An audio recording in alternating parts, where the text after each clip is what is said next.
All right, so this is going to be a video about bulletproofing your teenagers, right?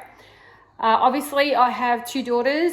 Aaliyah's about to be 21, Ria's 16, and it's something that I have considered and thought about a lot in reference to the outside world, what they get influenced by, what's out there, you know, all that social media, all the different platforms and what they're exposed to. I actually had to think for myself and think, how can I make sure that they're in an environment that serves them, okay, and puts the power back to them. And so I've come up with 6 amazing points that I know will actually help you guys as well. So point number 1 is to make sure your kids experience delayed gratification, okay? So if you think about it, everything right now, whether it's the likes on Facebook and Instagram, whether it's online watching a movie on Netflix, whether it's you ordering food or something, things just come to you like this, right? So it's like, okay, I want, I have. Mm-hmm. Yes. And so the problem with that is we are becoming a generation of just consumers, right? And we are not actually having a pause to think about, do we really need this? Also, because we get it so fast, that dopamine hits us and we think, we feel good for that moment. So, you know, like it's almost like, it's like a drug, you know? And so we're also in that system where we just want that quick fix. And what that does, I mean, you can share a little bit on it, but I feel like it prevents that child to actually understand if he or she wants something. Yeah. Right? Because there's a difference in, do I really want it? Do I need it? And they're in that loop of, I need to have it because it gives me that hit, right? And also concentration depreciates, you know, they don't have the ability to concentrate.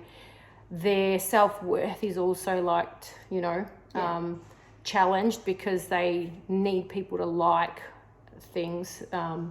So I do believe that, you know, just delaying gratification when you can, just to balance it off at home when they ask you for something is a really good way to sort of do that. I feel also it can unintentionally encourage like a lack of appreciation for things. Oh, yes. Because things come so simply so that there's no more value for certain things. So even like you were saying, with, like, I didn't even think of this, but Netflix, like you can watch a movie straight away anywhere, not just on Netflix, whatever. Whereas I'm sure back in the day you would have had to go to a movie theater and watch it. So even online shopping, you don't need to go out of your way to shop anymore, even like think about stuff like that. Another thing, you don't even have to wait for someone to really appreciate you. You just have to send them a smile or a sad face, and it's like, okay, you're not even actually engaging, you're just sending a thing. So and as opposed to like, say you're in a relationship back in the day, you could get your gratification through them. That's still one person. Now people are looking so they're giving their power to hundreds of people online. So not only is it worse now, like not saying that's good to give your power to anyone, even if it's one person, but now it's so easy to give it to so many people that you don't even know anymore. Yeah. So your power is really taken away from you. Absolutely. There. And that sort of goes on to point number 2, which is really, really help your kids to understand and develop emotional intelligence. Okay, so that's a huge one. Kids that are unable to express themselves emotionally completely, I mean, they grow up to be adults that are unable to express themselves, and then the behaviors show, you know.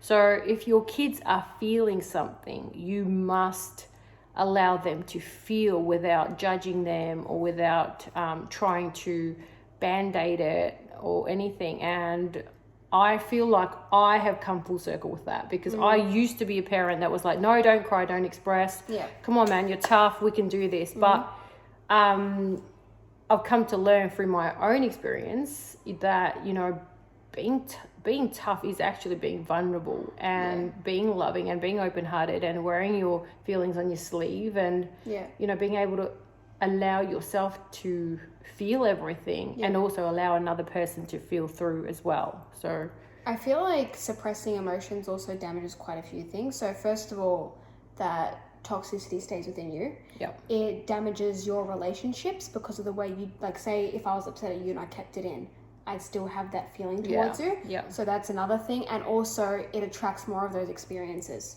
So Absolutely. I feel like keeping those emotions in and not having that emotional intelligence to express damages quite a few things. That's why I'm a big believer in not just positive parenting, but authentic parenting. You know, it's huge for me. It's like you can't just walk around being positive all day. So, you know, true love. I'm sure no one is positive all day. True love is always about authentically being you and authentically accepting another, you know. Okay, so number 3 is teaching your kids all about being an entrepreneur. Like Aaliyah is a prime example of this. Based on our background, you know, studying is very important, and go to school, go to uni and all that stuff, and if it's your thing, all good for it. But she didn't want to. She wanted to be a dog trainer, start her own business, and I encouraged it 1,000%. Okay, so I mean, I look at it this way. She's what? You were 19, 20 when you wanted to do this, and 18. Oh, 18. There you go. And I was like, go for it, because when else is she going to try? So it's like the more she tries, she learns. She might take 5 steps forward, 10 steps back. She might take 2 steps forward, 1 back. I'd rather her try where she's got the security and, you know, the stability of home, her mom, her kids around, her brothers and sisters are around her supporting her, and she's got a stable sort of foundation. And she's trying all this, you know. And on the side, if she wants to learn, do courses, take up other things, not a problem. But I do believe that especially girls should have financial independence, financial education.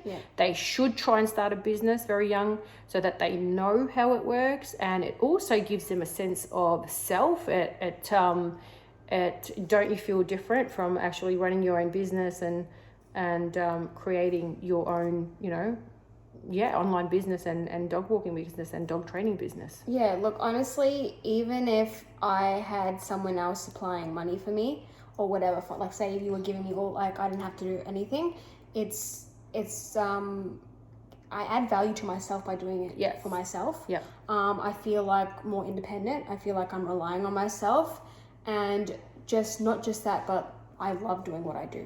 So if you're pushing your child to be financially independent, but you're not pushing them to do something that they also want to do, that's also not good for them too. Absolutely. Because you'll find the more your kid likes what they're doing, the more creative they'll be with it, and they'll actually create abundance, and they'll create growth in their business. Whereas if you're putting a kid into something they don't like, they're not going to grow in that. So make sure it's not just for money, but they have purpose in it too. True. Okay, the 4th thing is quite simple: keeping fit. So physically fit. I do believe that your body is your temple. The way you nurture it, look after it, exercise it, you know, it does reflect back in the way you walk, talk, and hold yourself. So, you know, I never see a fit person walking around with their shoulders down, or, you know, look, there'll be occasions when something's happened, but in general, I'm talking about they feel good, they glow, they love in life, they're always wanting to do something active. So the energy also changes when you are fit, and you sort of, you know, use that energy to then carry on into anything else you do, whether it's at home, whether it's at work, you know, that sort of goes through. So it's very important to shift energy physically as well.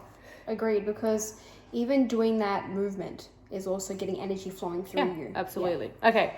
5th one is to have a spiritual practice. This is huge. You know, this is another thing that my kids practice, and it could be different for everybody. So for me, I love meditating, and I truly, it's really funny, I actually look forward to the time that I sit to meditate and connect to the divine. You know, Aaliyah loves to do grounding. I've noticed that you are so much more outdoors. You want to sit on, you know, on the ground, connect with Mother Earth, and you do feel her energy. And I meditate too, but grounding is probably my favorite thing. So make sure have a spiritual practice, you know. And my 6th and last is probably